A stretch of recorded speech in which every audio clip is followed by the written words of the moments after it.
My name is Don Price from Atlassian, and I'm Atlassian's word futurist. But at Experts Unleashed, I want to do something different with you. I want to bring experts from their field to you. Experts that aren't going to talk about thought leadership or theory, but they're going to bring their lived experience, their pragmatic insights, and their stories to help you unleash your potential. So the format of this show is incredibly simple. It's all based on three things. Every single session we do with an expert and Experts Unleashed, we're going to have three chapters, three core things that they are famous for, where we go through the theory, we go through the practice, and we get them to share one insight that you can try. So listen in for the three chapters. Welcome to another slightly different episode of Experts Unleashed. You may notice the subtle differences. Some cheesy lights in the background, a really quite distasteful jumper. Just wait till you see what my guest is wearing. So this is, if you've not guessed already, the festive Experts Unleashed episode. The one that happens around mid to late December. Maybe you've had a little bit too much Thanksgiving turkey. Maybe you've wrapped too many presents. Maybe you've opened too many presents and you just need a distraction. This is your distraction right here, right now. Now, before we get on to our wonderful guest today, I would like to acknowledge the traditional owners of the land that I join you on. I'm in Sydney, the land of the Gadigal people of the Eora Nation, and I'd like to pay my respects to their elders past and present. Now, today's episode of Experts Unleashed, the show that takes traditional thought leadership, plonks it on the shelf and maybe throws it out the window. It's Christmas, why not do some decluttering, and brings you an expert in their field. Now, today's expert is a true expert, someone who I've worked with on every single show of Experts Unleashed. The man, the myth, the legend that is, drum roll, Mark Cruth. Now, you may not have seen Mark Cruth if you've been watching Experts Unleashed. You might look over my shoulder. You might be trying to look under the covers to see where he is. Mark is our director, producer, technologist, all-round guru that makes Experts Unleashed happen. He also happens to be a modern work coach. But at Atlassian, he has an actual proper job. He just does this for me because he's a really nice guy. Mark, finally, after 10 episodes, formally, welcome to the show. Dom, I'm so excited to be on camera with you. It's been so much fun. Like I've absolutely loved watching the content as it's come out. So ever, from that first episode with Ben, which I actually wasn't on, but the thing is there'll be a special episode coming out where yes, I do have my hands in that cookie jar. But ever since those, watching each one, I learn new things each time. And it's just super fun to be able to do that, to be able to have that chance to both have my modern work coach hat on, but then also go and actually do some of the fun little side project stuff. Yeah. Absolute pleasure. So, normally we do my user manual with our guest, Mark, and we've not prepared for this. So I'm going to ask you. We haven't. So you know what? Shoot. Let's pick my user manual, which section would you pick? Like, to pick a section from my user manual and tell us a little bit about you. So, one of the things I'll go to is in one of the many of the talks I do when I talk about the user manual, my favorite question that we will focus on is that what brings you back to center? And I think that's such a powerful question. And actually, it's the holiday season. I think this is the season about finding your center. And so for me, I think one of the big things I do and this is actually Mark, let's just call it out. That's because your family are going to drag you away from center, right? It's true. It's true. But it's so funny because you say that, but it's amazing how much over the next few weeks, especially during the holidays, the family element is going to be the big piece for center. Like yeah. I had Thanksgiving with my parents. We're going to have Christmas with my in-laws. And as much as like that's stressful and it's anxious and things like that, I truly enjoy the reconnection time. And I think it's one of those things that just helps you, at least for me, when I do it, it helps me think about, I don't know, puts the world a little bit more in perspective. I have the day-to-day life that gets busy and gets crazy, but when I get back and I sit down with some folks like my parents or my sister or my wife and kids and just talk about stuff, actually feels kind of nice. And I think it just, again, brings back that perspective. I like that. I'd say my over the last probably 4 or 5 years, my anchor point has been cooking. Like when work gets stressful, events get full on, I just like grab some ingredients. I never follow a recipe, but I grab some ingredients. I'm in the kitchen. Normally got a good playlist on and I'm in the zone. And I come out of that with normally a decent dish. but completely rezoned. Like it just. But it's like you find your spot, you find your zen, right? Yeah. And I think that's where if you can find your zen by spending some time doing something like that, it's amazing what it will do. I love that. So, Mark Cruth, you are our guest on Experts Unleashed, the December edition, festive edition. I'm wearing a hideous jumper. Mark normally wears blazers like that, so don't be that surprised. Exactly. This isn't actually abnormal. I didn't actually decorate. This is just what my room looks like from November 1st on. That's it. Mark lives and works in Geekville, Tennessee. He's a wonderful guy, a Comic-Con regular. So, Mark, normally we do 3 chapters. We're going to do things slightly different today. We've picked a couple of themes for each other, and we're going to select our favorite clips and tell a little bit of a story. So I got to go first because it's my show and I am a control freak. So my first choice is the theme around like modern leadership. I think it's been a pretty constant thread throughout the whole show. Different guests have just shared something about modern leadership that really gravitated and resonated. So for you, what's the one that stands out on modern leadership and why? Yeah, I really love this aspect of modern leadership when you pick that theme, because I think it's like one of the things you kept getting from different people with different perspectives is that how you show up as a leader is changing. And one of the ones that I go back to is we had Bob and Huggy on. I absolutely love that episode. I mean, those guys are a hoot. If you haven't watched it, people go out there, go watch that episode, go listen to that episode. They talked about they talked about Laszlo Bock, who is former like head people officer at Google, and he, one of the things he talked about there in his book, and that Bob and Huggy had referenced back, is how you essentially show up as a leader today by pulling stuff out, by putting but also by putting barriers in place. And they tell a story about how a leader can actually change the way people work by putting the right types of barriers in place. So I want to show you this clip because I think you'll enjoy this one. And so I said bad things about Google, so I'll say something good.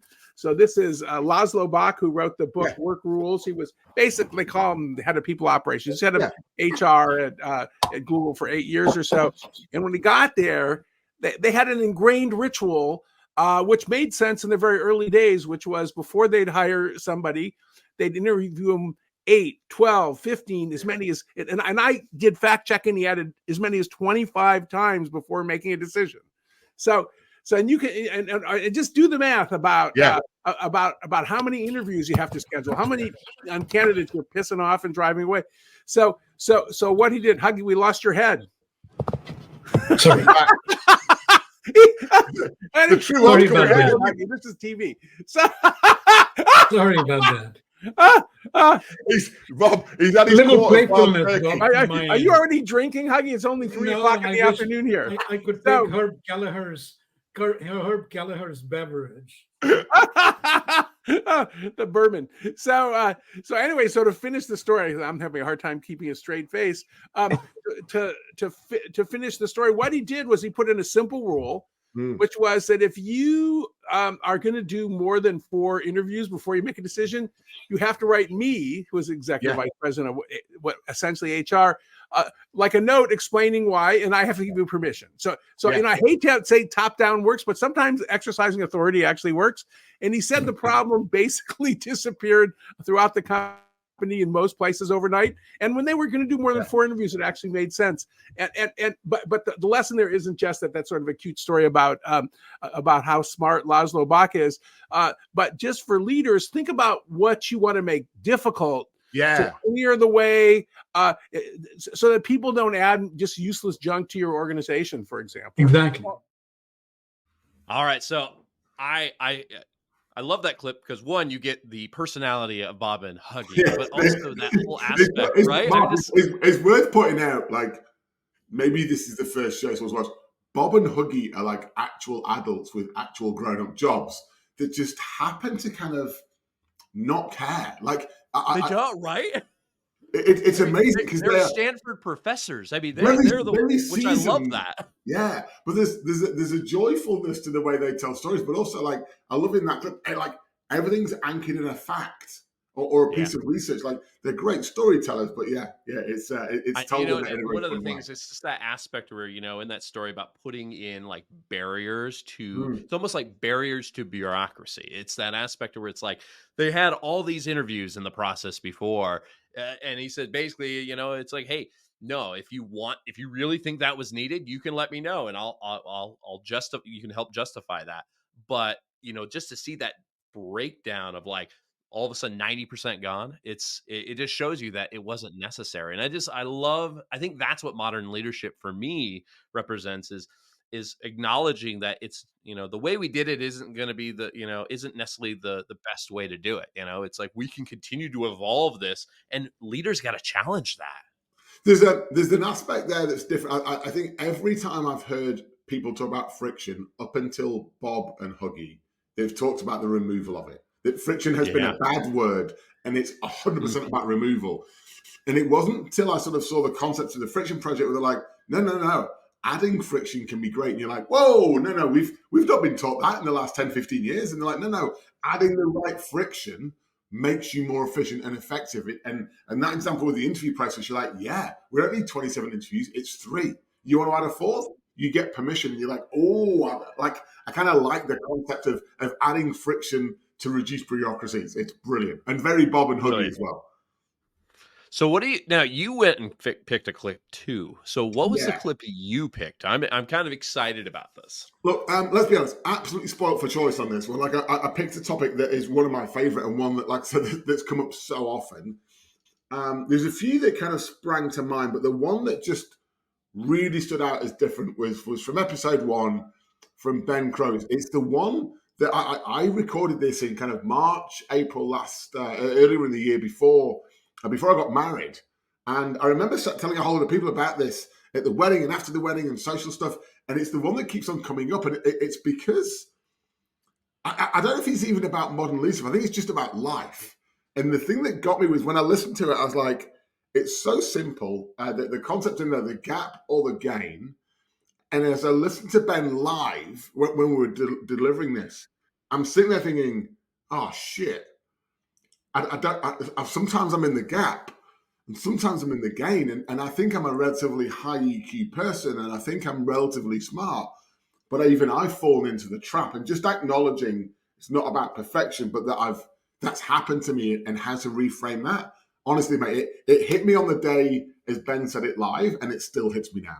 It still hits you today. Let's take a look. I love this. So every human on the planet right now is living their life in one of 2 ways, either in the gap or the gain. The gap means I'm here, but I want to be there in the future, right? I need to be there in the future, and I need that promotion or that success or that to validate me or make me feel successful or whatever. And because there's a gap, right, it means I'll never get there because it never goes. Moving. Yeah.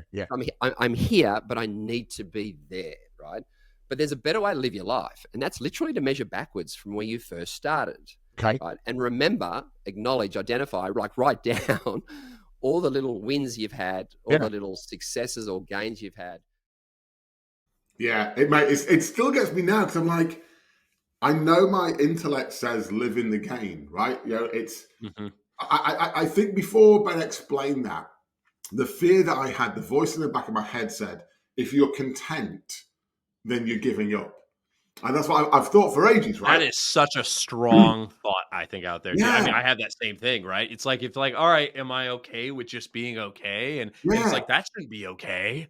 But then just realizing that if I'm living in the gain, it's not that I'm giving up. I'm just spending a little bit more time acknowledging the successes, the wins, and the losses that have happened, and still acknowledging there's somewhere I want to go, but not needing that validation. And when he dropped the word validate, I was like, oh, God. It's like you feel it. It was right here, right? It was right here. And look, mate, in the field we're in of people that are out there in public speaking and conferences and workshops, like, we all have a need for a little bit of validation. And so when he said that, I was like, no, I'm going to acknowledge I do have some need for validation.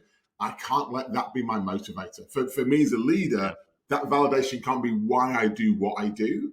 And that distinction for me, like, it's not about changing the events you do, but the reframe of how you think about your successes and just paying a little bit more homage to where you've come from. That for me, absolute groundbreaking. I think that right there is the thing that I really take from that, is that I think so often we say, oh, we gotta live back in the gain, and we gotta focus, or we're living in the gap, and it's like this scarcity or abundance kind of thing. Yeah. And the thing is I feel like you need to have a little bit of both. Like, you need to acknowledge the gain, like, because I think that is something where, again, I look at things and I'm like, oh man, I didn't get accepted this thing, or I did that. But then I look back 5-6 years, I'm like, holy shit, I can't believe I'm here. But I feel it, like I need a little bit of that gap. Like, I just need a sprinkle of it to give me the push to be like, you're right. I want to do this. I want to take the edge. So it's like but the problem is so often so many people live in either one. They don't try to mix them at all. And I think that's what one takes over. And I think if the gap, which is the gap. If we're honest, most people we know plenty of people that are living in the gap. They are chasing the impossible dream that they will never. And so it was a really a very seminal moment. And if anyone's watched the whole Ben episode, and it does feel like a personal sort of therapy session. I actually hung out with Ben a few weeks ago down in Melbourne, and we just for a coffee, right? We caught for a coffee. We ended up going for lunch as well. And after like a 2.5-hour therapy session, I was completely broken and rebuilt. Like, the guy's an absolute genius. So if you've not seen that episode, and I know we're going to do something special with that one soon, it's a great one to start with. It really is. It really is.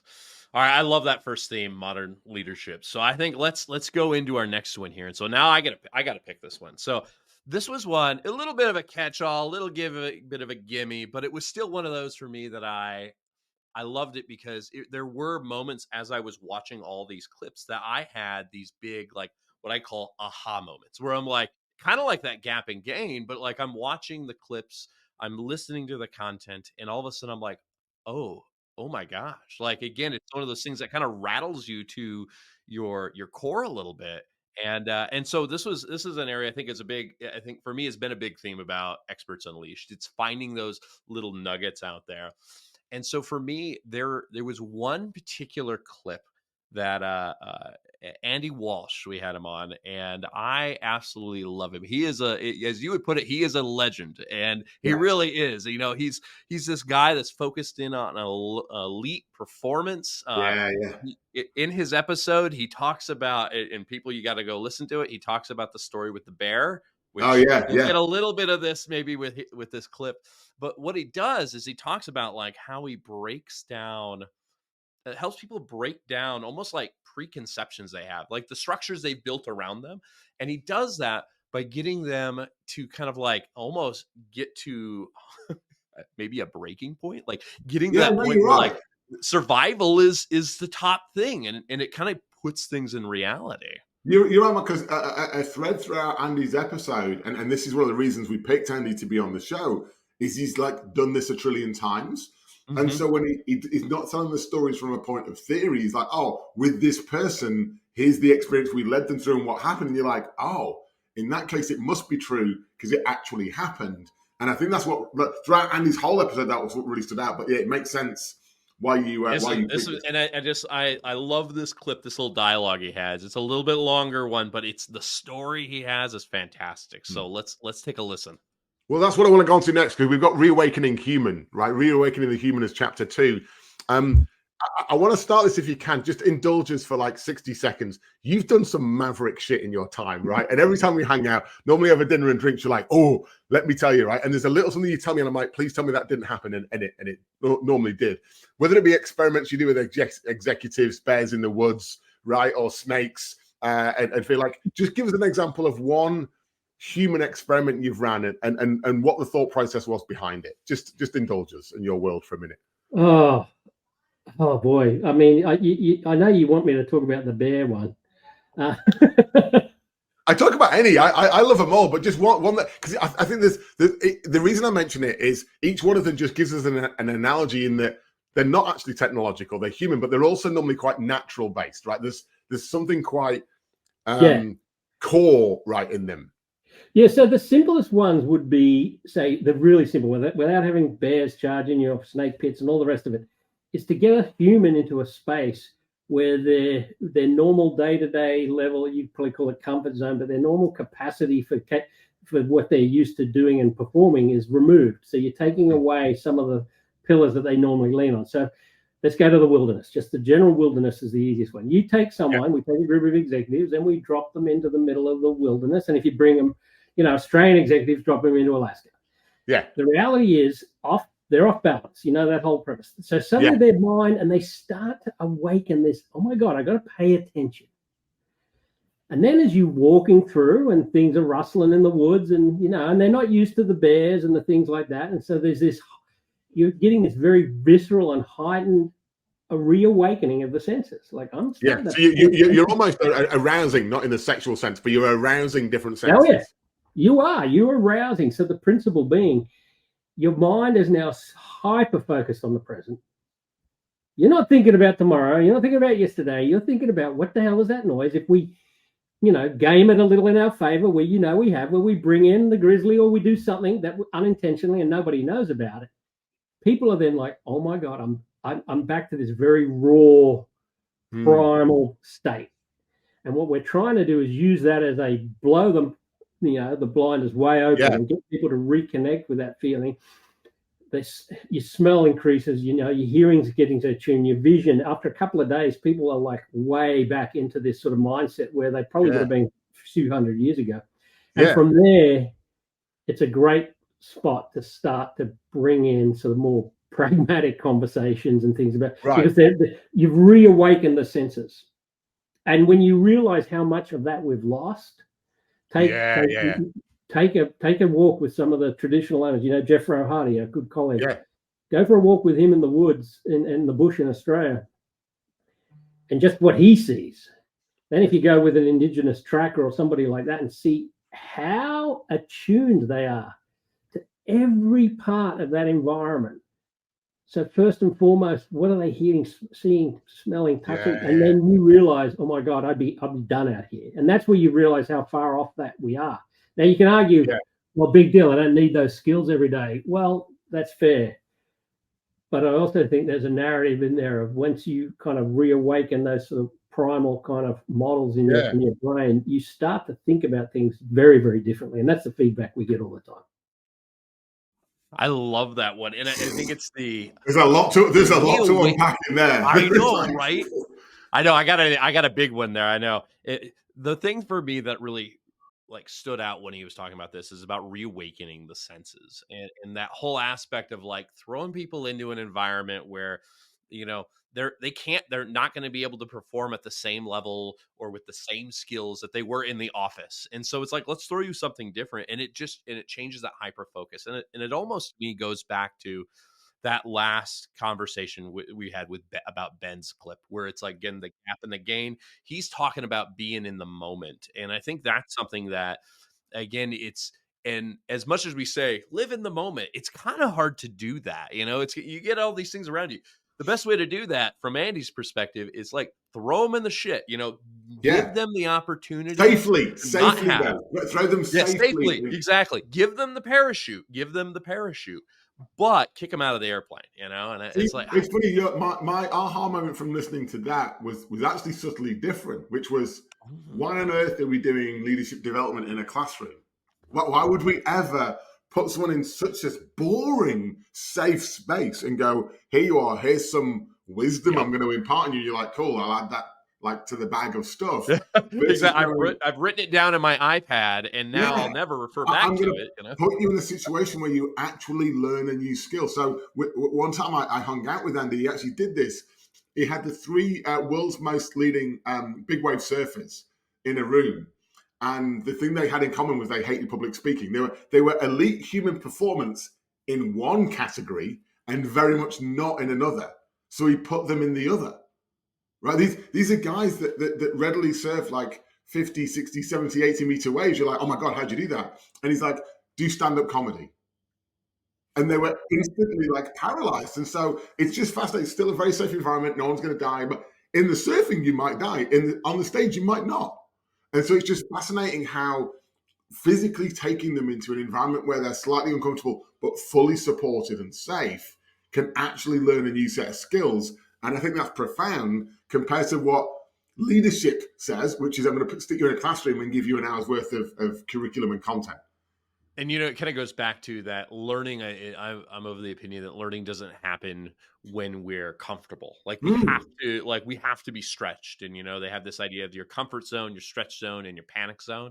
And I think to your point, if Andy throws people in the woods without that safety net, it's panic zone. But the thing is if he puts them in the woods, he's like, I got you. No bears are going to eat you, but you've got to learn how to survive. You're in that stretch zone. You're in a new environment. And to your point, that's where the learning happens. So I love that point. And I feel like that's like for 2025, I want to see more leadership. Good New Year's resolution. In the woods. That's a good New Year's resolution for everyone. It's like, you know what? In January, don't make it for the year. In January, I'm going to put myself in a scenario where I'm comfortably stretched. I'm out of my comfort zone, but I still feel okay, but it's not my forte, right? And just do it in January. And when you don't die, do it again in February. And I think there you go. And the thing is, one short little story here is I remember the most probably formative training I've ever gone to was actually it was a agile coaching training back years ago. But what they did, it was very similar. They took us to just outside of Boston, middle of the woods. You were at this cabin where they grew their own food and stuff like that. You bunked with somebody. No one bunks in a corporate world. You bunked with someone you don't even know. And you spent 5 days there. Now, they taught you some like facilitation skills and coaching skills, but the environment they did it in was so radically different than like a plain vanilla classroom that to me to this day, that was the best training I've ever had. Yeah. And I think that's where you don't have to go and drop yourself out in the middle of the woods. Go find yourself a different place where you're going to do this training. Make it immersive. It can still be the same content, but deliver change the setting. Yeah, I love that. So all right, what's your clip? I want to hear about yours. Well, mine was an episode, but I've picked a section from the episode. The episode with Genevieve Bell.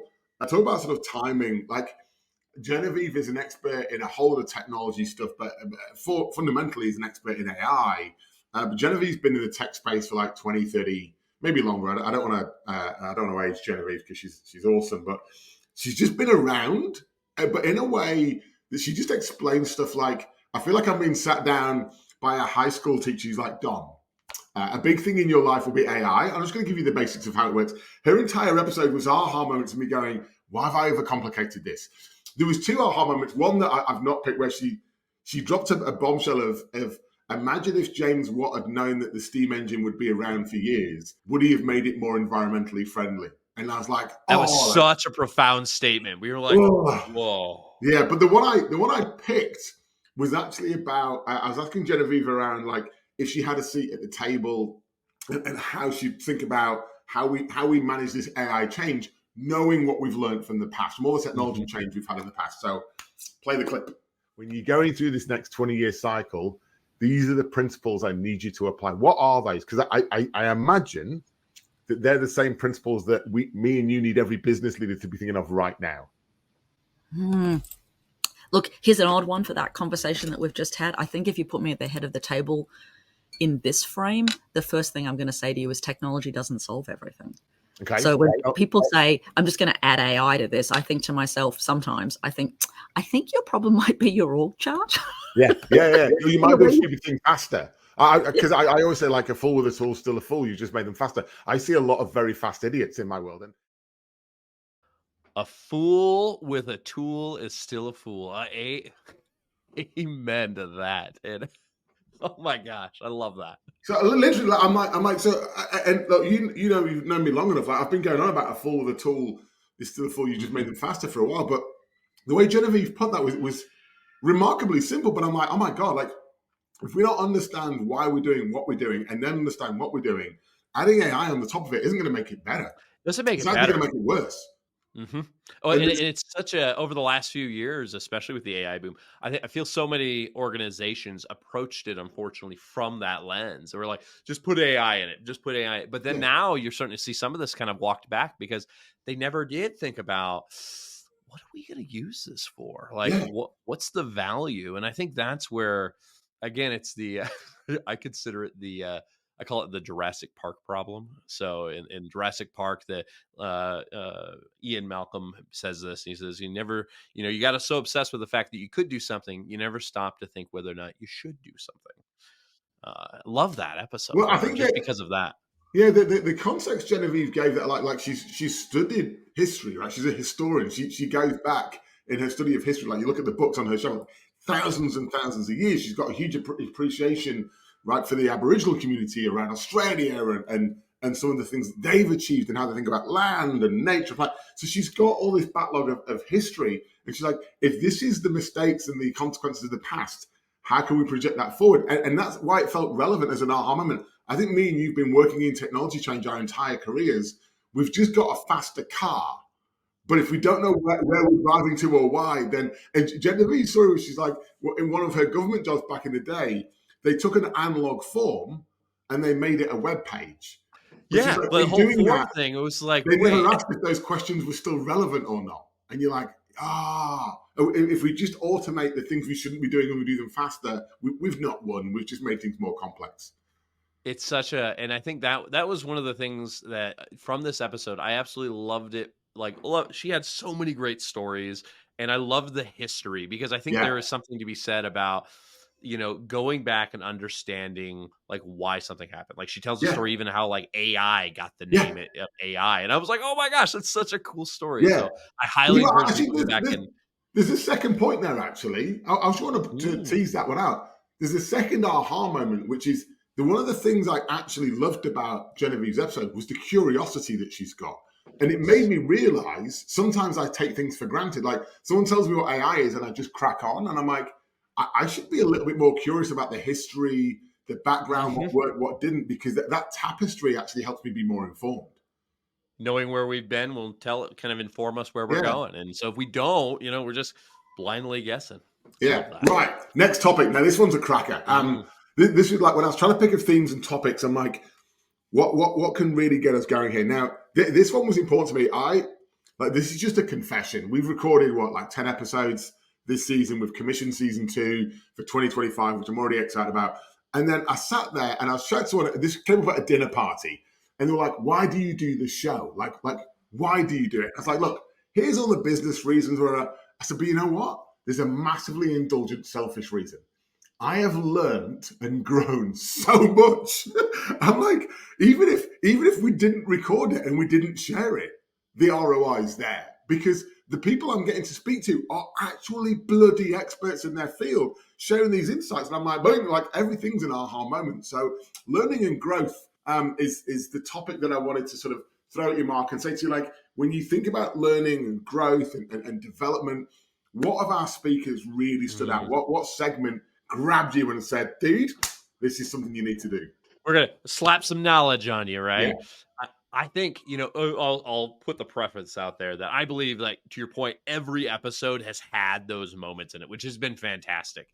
The one, though, that really resonated, just because I loved the way she delivered it, too, is Patty McCord. So our last episode that we released, she, talking about people that don't care. Like, she's another example. Right? Someone who's really she just tells it how it is. And she talks about a time, like throughout the episode, she's got these, but the clip I picked was one that it's been a hill for me that I'm willing to die on some point, is this performance management aspect and specifically feedback. And I think that is it's when we think about learning and growth for whatever you do, I think the learning how to give good feedback, if you could do that and you can then learn how to take feedback, I mean, to your point, exponential growth for you, because at that point you're actually consuming new things. And so she talks about this, and it's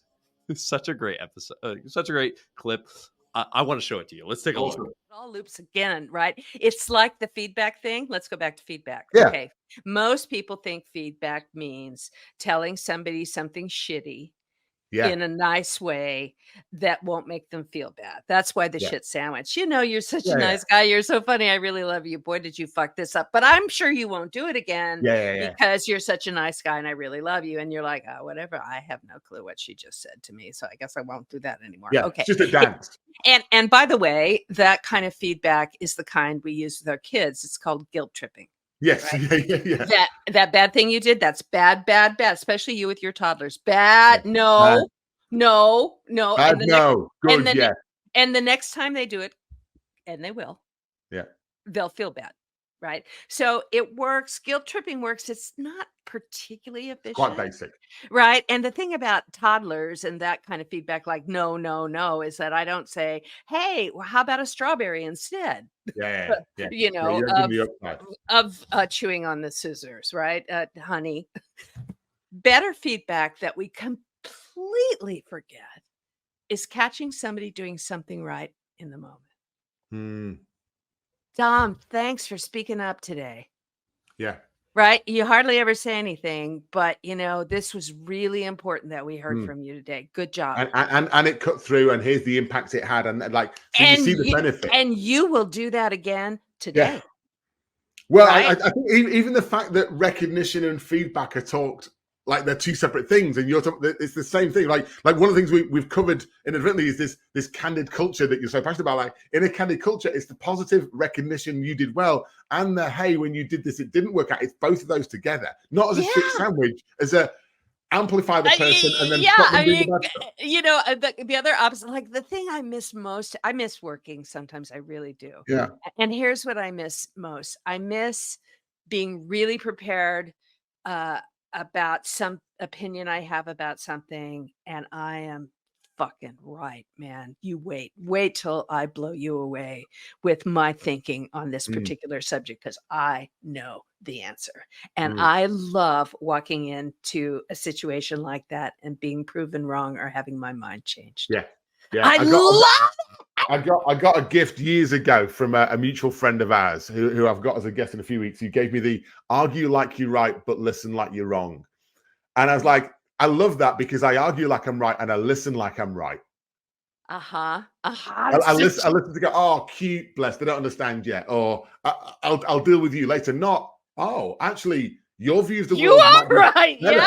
Oh my God. Right. And so I wrote it down on a post-it note years ago, and I had it on my screen. I'm like, so I was going into these brainstorming sessions going, I'm going to put my idea forward with passion. I will. But then I'm going to shut my mouth and open the big floppy things, and I'm going to invite you in. And I actually want to be wrong, not to be proven stupid, but I want the idea to get better.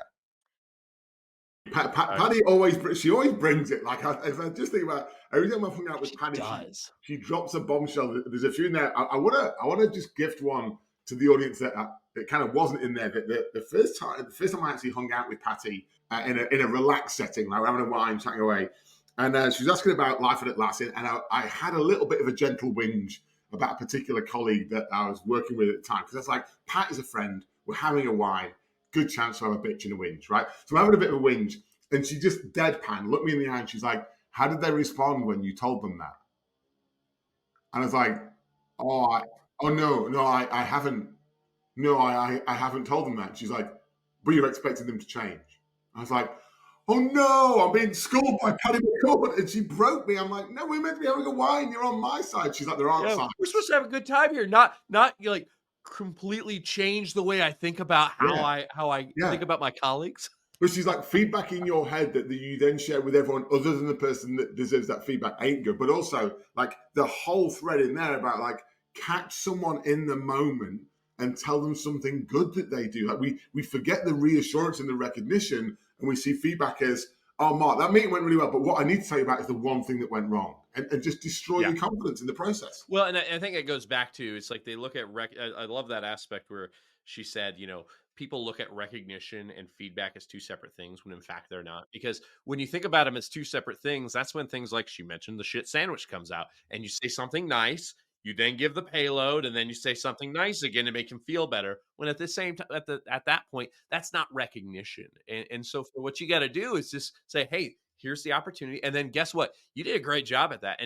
And what I've always found is being able to make sure you can articulate, the what behind it. You can't just go and say, hey, good job at that. Like, what about that? And it's amazing, when I was a people leader, when I would just call out for my people, it's like, hey, when you nailed that point in the presentation, I could see in the room, like people's like eyes lift, and they're like, oh, wow. I says, you got them at that point. I mean, that makes them feel like, wow. Oh, one, you care, you paid attention, but then two, you were looking out for me throughout that whole time. And I think that is such an opportunity, especially in leaders today. There's an example of that I've been practicing at the minute. I'm working a lot with some of our sales teams.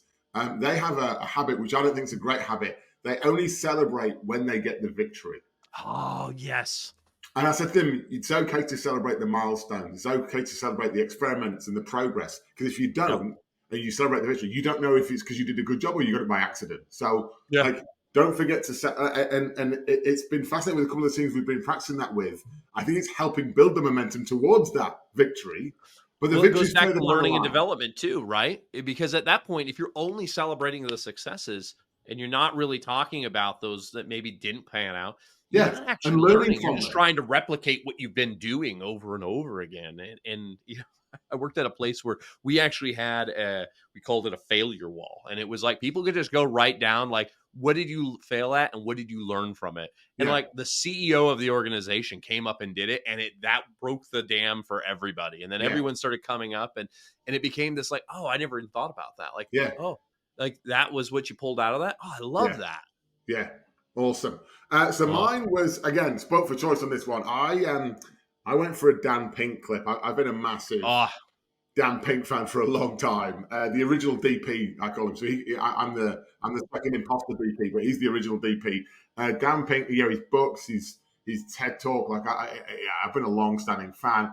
The thing that he talked about was regret and transforming it into an opportunity.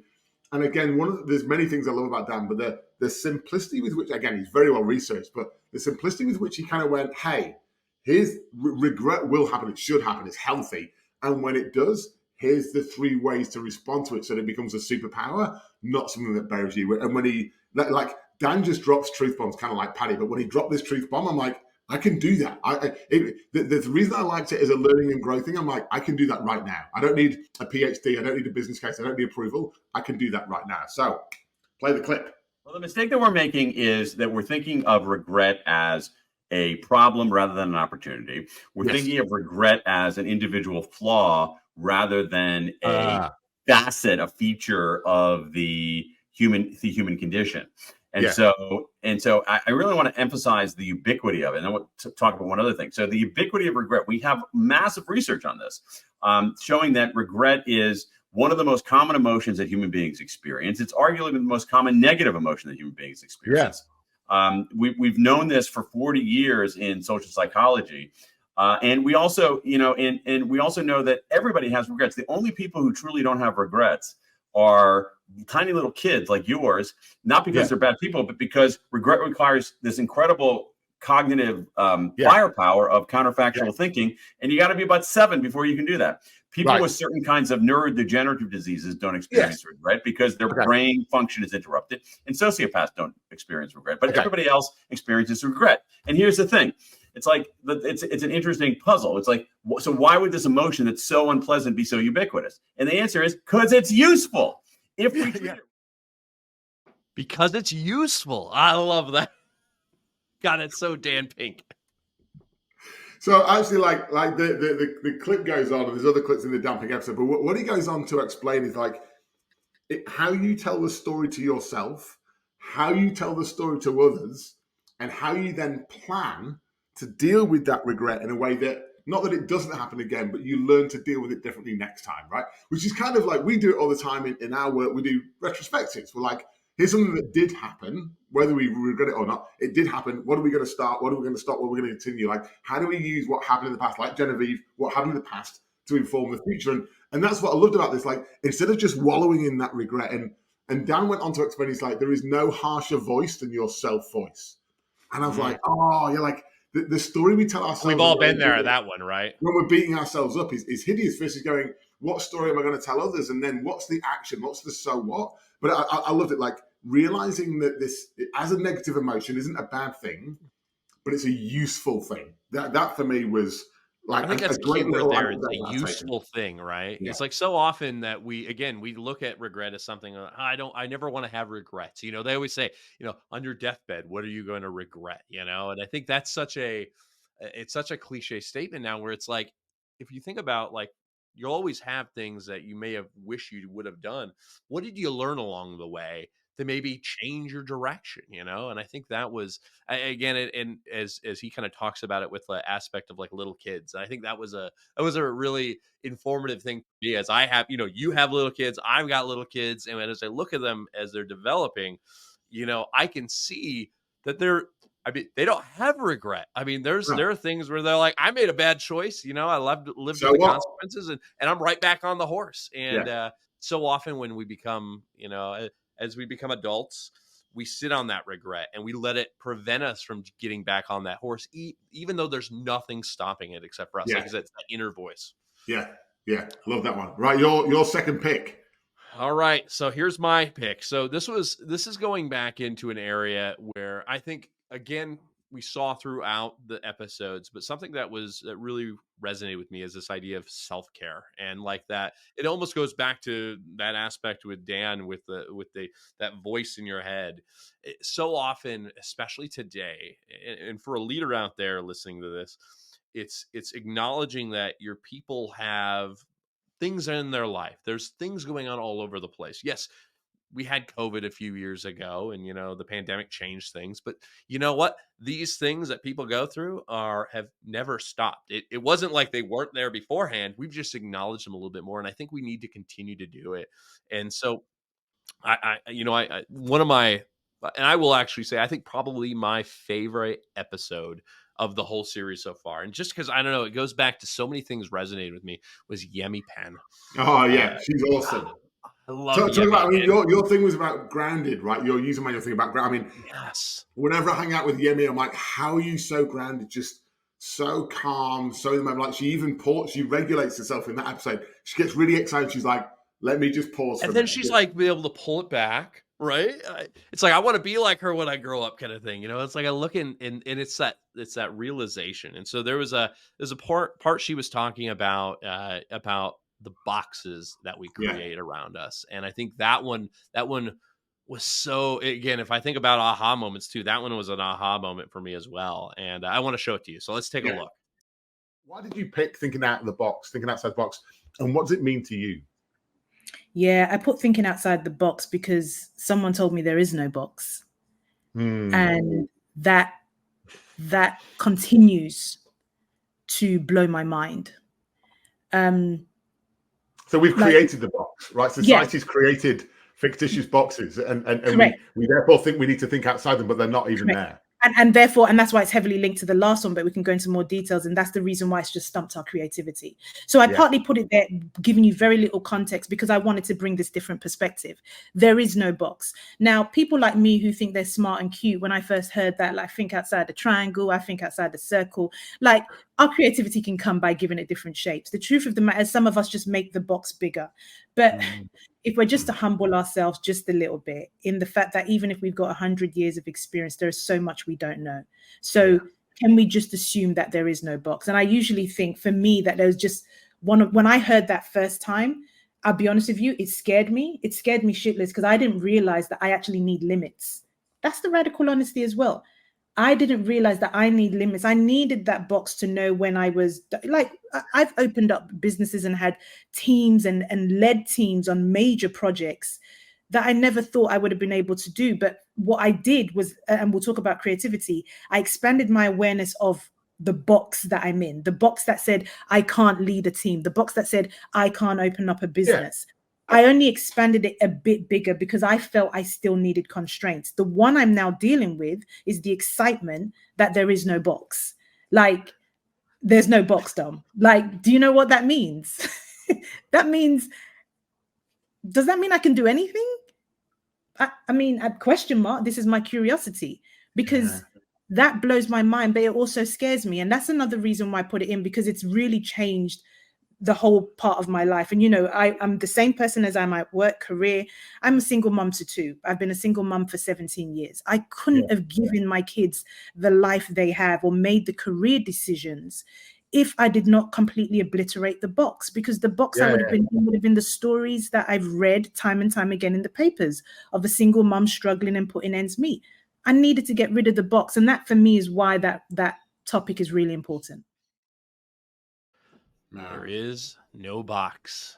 That was a line for me that was just so I just want to say, like, the thing I really appreciate about that one, I've heard the phrase, like, and people have tried to hammer it, is there a bot before? And it's never really cut through. But the way Yemi explained it, I'm like, even then, like, I was sat there listening when she first said it. I'm still listening just now, taking it on. I'm like, the way she explains it in such a calm way, the construct, the idea of identity, and there's something about that just really grabbed me.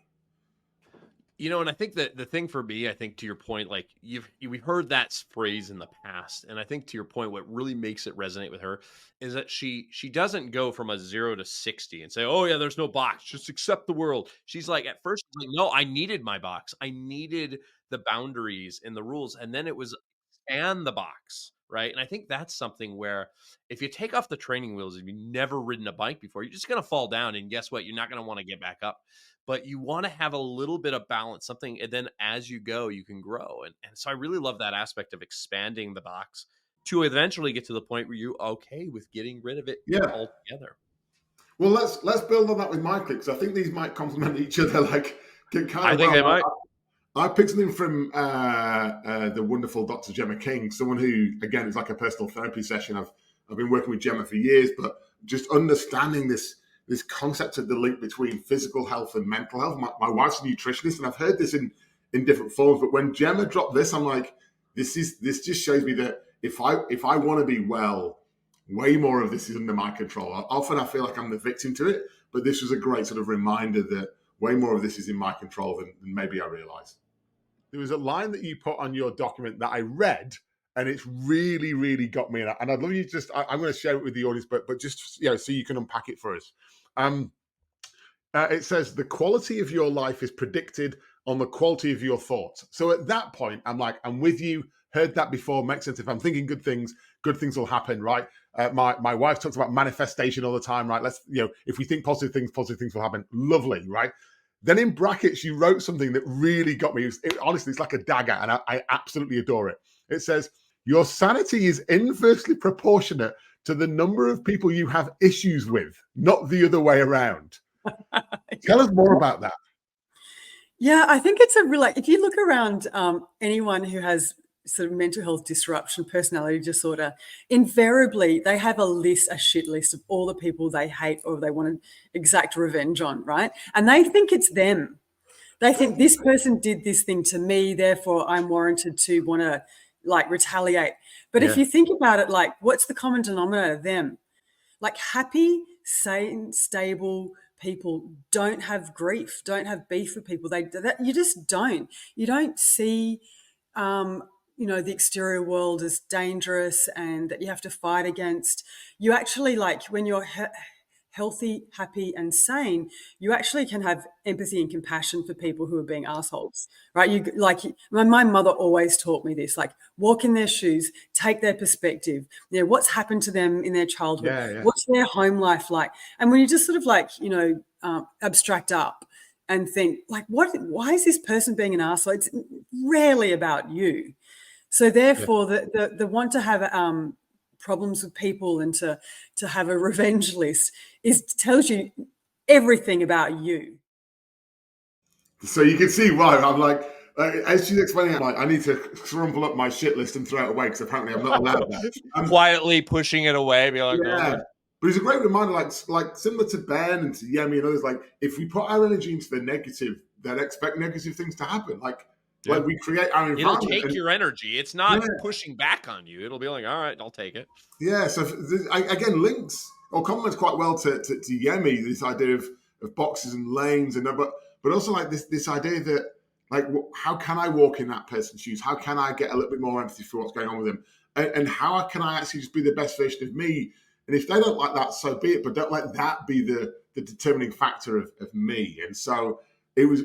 I remember reading it in the briefing notes before, and I was like, whoa. And then as she explained it, I'm like, I think we can, like, if we're all honest, we spent too long investing in our shit list and not enough time looking at ourselves and going, what can I do to be the best version of me? And that was just a really good reminder. That. And it really just goes back into that, like, that identity and self-care and that aspect of, like, you know what, if I can take care of me, if I can figure out how I get, again, no one's controlling those negative thoughts except for me. If I can switch that, all of a sudden, guess what? I'm going to make my world a hell of a lot better, but I'm also going to probably make the world around me better too. Yeah. And, but also like stop projecting out. Like the projecting out was, the underlying thing.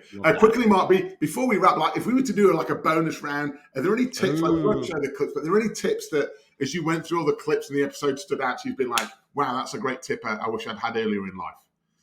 So one for me that I'll recommend for people is go back into Genevieve Bell's episode. Again, she talks about history, she talks about AI, but one of the things she talked about was you asked her like, what's one thing you would tell a leader to do? And she talked about learning how to tell better stories. And it goes back into understanding the past, but then being able to use that to project the future. Like if you can get really good with telling stories and being able to kind of show the pathway there, it's such an easy thing as a leader to do out there, to be able to just project a little bit of like where you want to go. Because you know what, if you can set that kind of North Star, people gravitate towards that. Simple. What about you, Dom? What was there one for you? Again, probably one of my favorite, Ben Crowe, or I asked him about leadership. I'm like, I fly a lot. Every time I walk through an airport, there's like entire shelves of leadership books. I'm like, Ben, what's the goal of a leader? He's like, one goal, to build an environment where other people thrive. And you're like, oh yeah, that's literally like of all the things. It's like it's amazing. Again, it's like we complicate things so much, but there is so much simplicity to that, and I love that. Again, if you can create an environment people thrive, all those themes we've just talked about, get unleashed. And I think it's all about like moving from I to we. Like it's not me, it's not me. Like, and you're like, oh, like there's a whole, but that like my job as a leader, like if I focus in one job to create an environment where others thrive, you're like, I can do that. That feels, again, within my control, but often get distracted by other things. So, that one was an absolute gem. Mark, what are you looking forward to in season 2?